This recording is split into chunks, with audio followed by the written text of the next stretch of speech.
Rule 3A order 12 का किस बारे में बात कर रहा है कि कोर्ट की पर एडमिशन रिकॉर्ड करने की पावर की बात कर रहा है। भले ही किसी भी पार्टी प्लेंटिफ हो चाहे डिफेंडेंट हो ने रूल 2 के तहत नोटिस देना ही नहीं दिया ही नहीं है, फिर भी कोर्ट क्या कर सकती है अपनी सख्ती से किसी भी पार्टी को प्लेंटिफ और डिफेंडेंट से ये पूछ सकती है कि क्या आप इस डॉक्यूमेंट को एडमिट मानते हो या नहीं मानते हो, और कोर्ट उस डॉक्यूमेंट को रिकॉर्ड करेगी। कोर्ट रिकॉर्ड करेगी कि उसने एडमिट किया है या फिर उसने रिफ्यूज किया है, डिनाई किया है, क्या वो चुप बैठ गया है, तो ये सभी इसको रिकॉर्ड पे लेगी कोर्ट। ठीक है, और इस रूल का ऑब्जेक्ट हमारे क्लियरली क्या कह रहा है कि कोर्ट को ये अधिकार इसलिए दिया गया है ताकि मुकदमे में जो भी जल्दी इशू है वो जल्दी फ्रेम हो जाए, और दस्तावेज को विवाद जो है वो एक्चुअली जिन पे विवाद है ही नहीं है उन्हें साबित करने में जो समय बर्बाद होता है वो समय बर्बाद ना हो और मुकदमे की कार्रवाई तेजी से जल्दी से हो सके। तो रूल 3 सिर्फ इतना ही कहता है। वीडियो पसंद है वीडियो को लाइक करना, चाहो सब्सक्राइब करना। मिलते हैं नेक्स्ट वीडियो में। Thank you. Hello everybody, welcome back the channel. तो आज अपन फिर से आ चुके हैं सीपीसी के रूल्स जो ऑर्डर वगैरह अपन पढ़ रहे थे उस पर।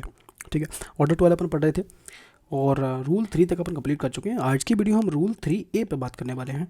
ठीक है, रूल 3A हमारे किस बारे में बात करते हैं उसको समझते हैं। तो ऑर्डर 12 का रूल 3A हमारी बात करता है कि कोर्ट की एडमिशन रिकॉर्ड करने की पावर। आगे समझिए कि भले ही किसी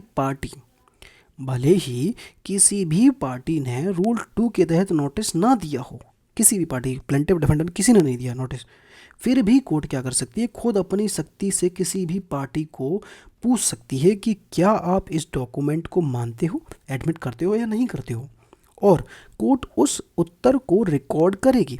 उसने एडमिट किया है या फिर रिफ्यूज़ किया है, डिनाई किया है या फिर चुप रहा, जवाब नहीं दिया, तो ये सभी कोर्ट उसको रिकॉर्ड पे लेगी। ठीक है, अब समझो आगे कि रूल का ऑब्जेक्ट हमारे क्या है। सीधी सीधी बात है, यहाँ पे कोर्ट को यह अधिकार इसलिए दिया गया है ताकि मुकदमे में जल्दी उसके जो मुद्दे इशू हैं वो जल्दी फ्रेम हो जाए, जल्दी मैटर सॉल्व हो। जिन दस्तावेजों पर विवाद नहीं है उन्हें साबित करने में समय बर्बाद ना हो।